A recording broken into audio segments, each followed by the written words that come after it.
Hello everybody. Next up, we play host to Manchester City in the League Cup third round.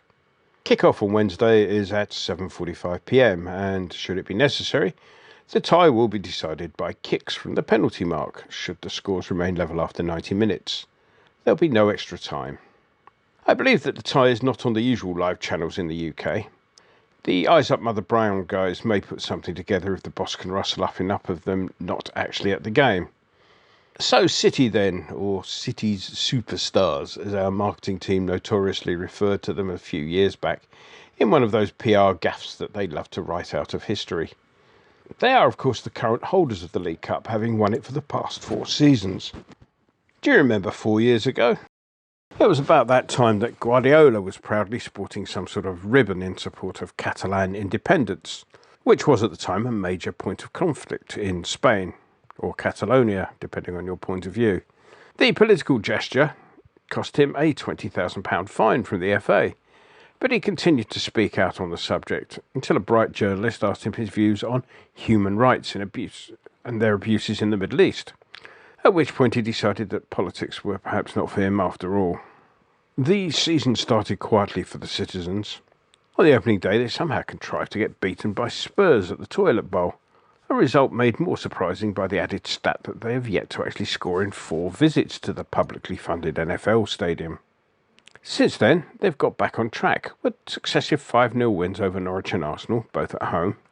They had 1-0 away wins over Leicester and Chelsea, a 2-0 home win over Burnley and a 4-0 away win at Brighton. There's also a pair of draws to recount as well. A 0-0 at home to Southampton was notable for a penalty and red card both being rescinded on review, saving City a likely goal and Walker a likely suspension. The other draw was a 2-2 affair at Anfield.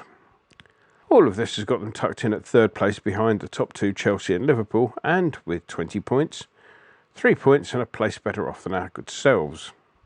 None of which, of course, will be of any relevance to the League Cup, the 4th round of which they qualified for by virtue of a 6-1 defeat of Wycombe Wanderers.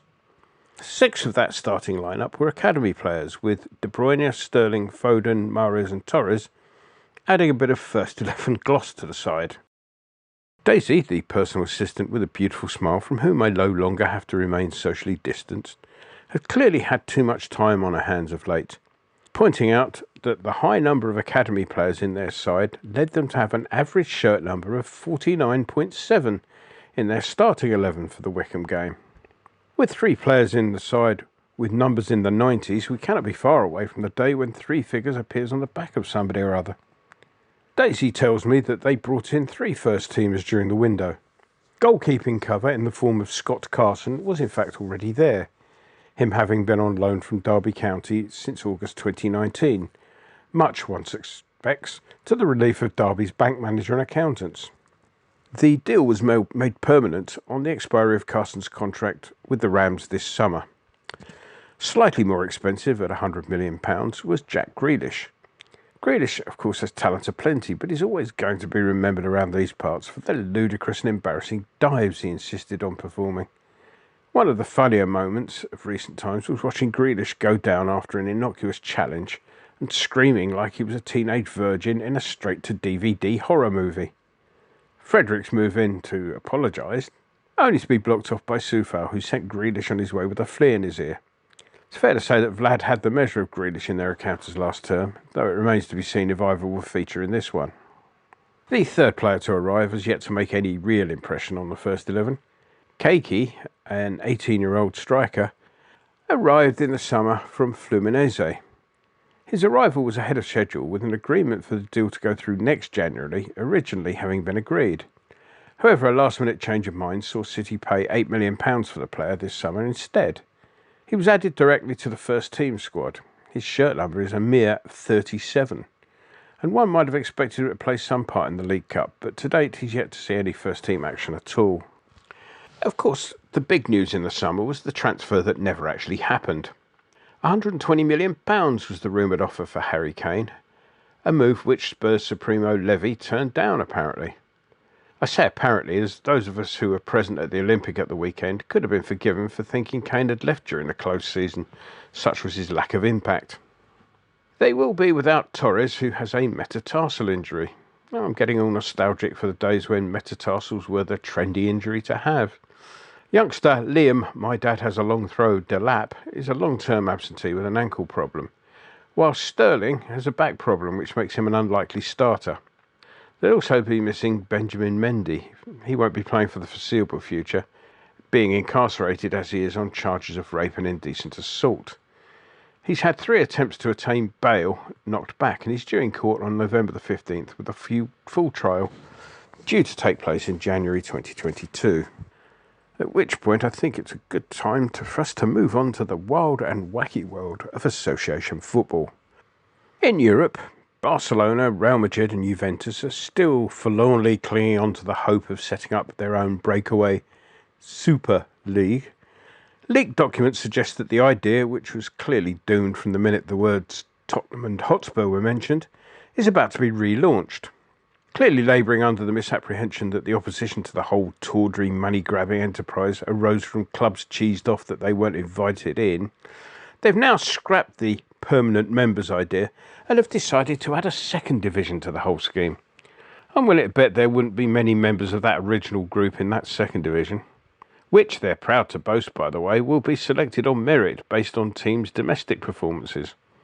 A Spurs spokesman refused to comment until there'd been any official comment on the possibility of there being a third division set up.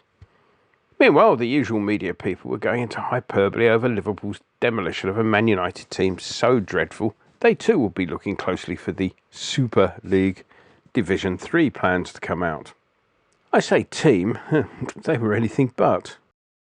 Even when they thought they'd scored, there didn't seem to be too much of an attempt to celebrate. Yeah, I know they were 5-0 down at the time, but you rather get the impression that Ronaldo isn't the most popular of teammates.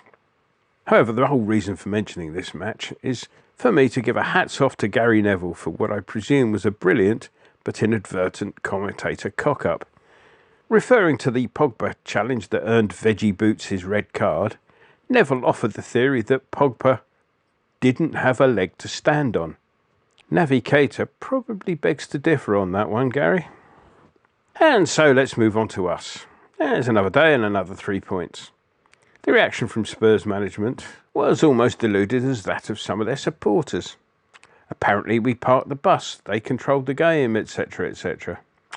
Well, there's a world of difference between sitting back on a deck chair with the Sunday papers and a glass of orange juice, feet up, whilst an opposition bereft of any intelligent or creative spark tries to work out just how many combinations of players could be involved in manoeuvring the ball from touchline to touchline on the halfway line. There's a difference between that and being battered by a side with a constantly varying attack, and it was definitely the former we played on Sunday. The latest Antonio goal celebration was a reenactment from the overrated sci-fi movie The Matrix, in which our strikers seem to be mimicking wooden actor Keanu Reeves' dodging of a bullet, presumably the same one that Manchester City dodged when Kane didn't sign. It's always sweet to win against them, though I often feel a bit guilty about laughing too much at them. I mean, pointing at Spurs supporters and laughing is a little bit like those Victorian freak shows where you pay a penny to go and point at some poor hideously disfigured soul cowering in the corner, having been conned by the rich circus owner that they too will soon be rich. I'd like to think that we've moved on from those times. There again, it's only Tottenham, so laugh away. For Wednesday night, the big question for both sides is one of what sort of side the teams will put out.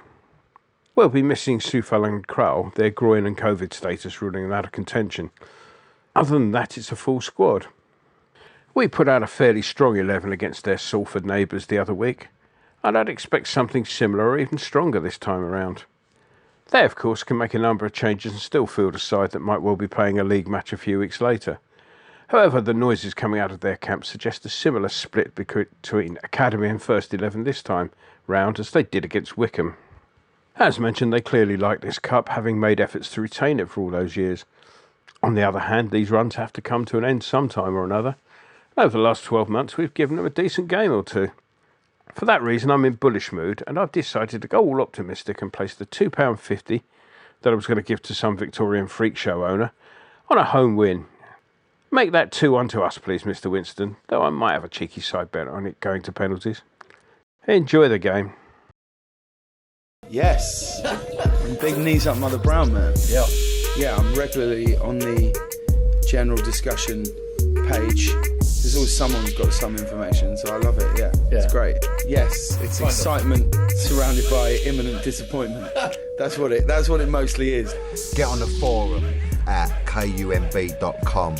Come on, you irons.